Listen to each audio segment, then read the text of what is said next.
This is how the press club in Chattogram, the second largest city and commercial capital of Bangladesh, was attacked after the country's regime change. The Chattogram Press Club was taken over by miscreants supported by the current interim government led by Muhammad Yunus, replacing professional journalists.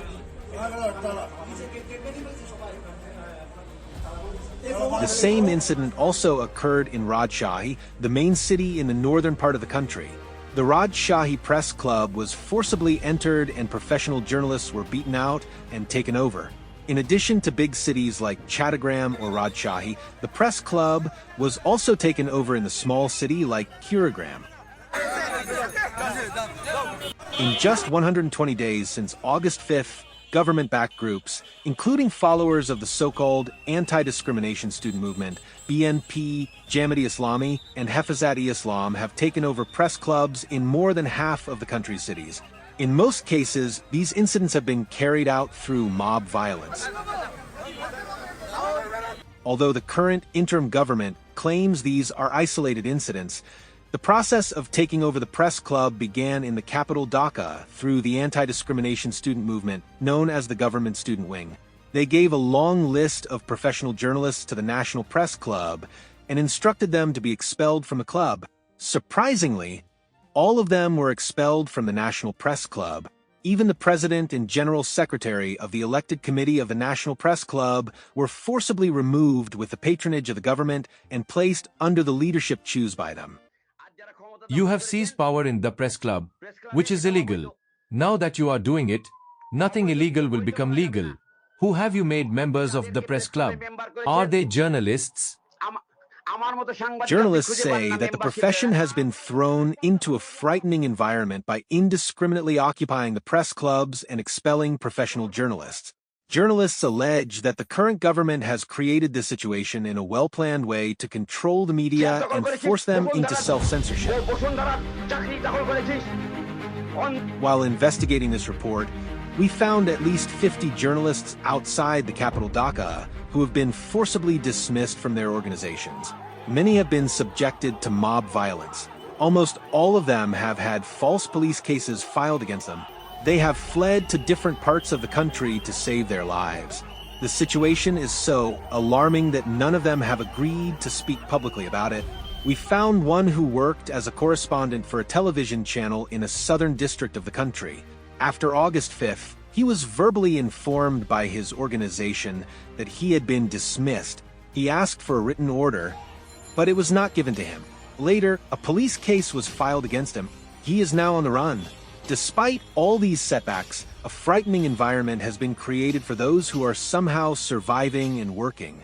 Several journalists told us that they are facing threats whenever they report any negative news about the anti-discrimination student movement or the BNP and Jamaat.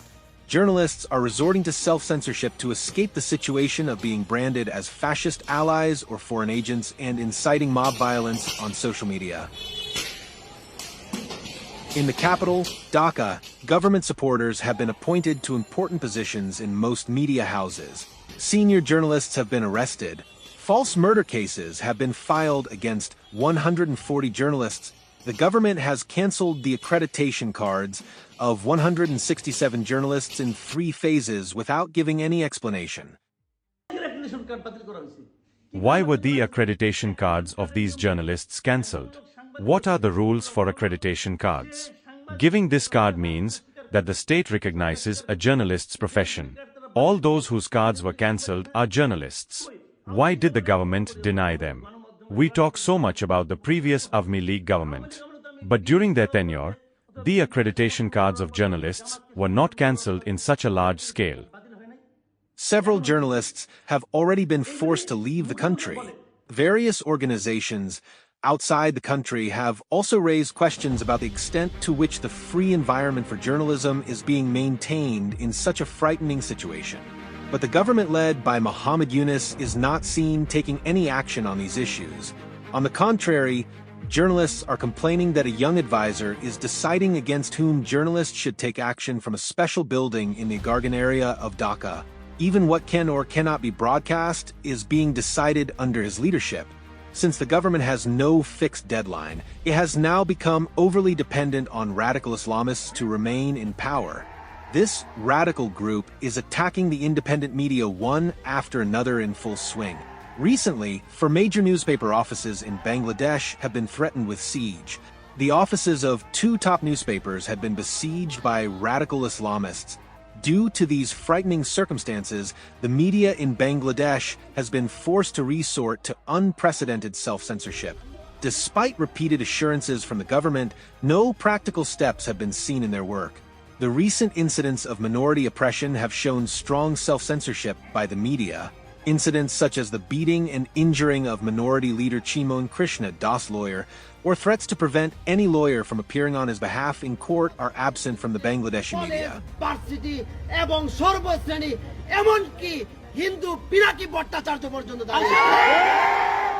Media professionals say that if this continues, the existence of the media in Bangladesh and the lives of professional journalists will be endangered.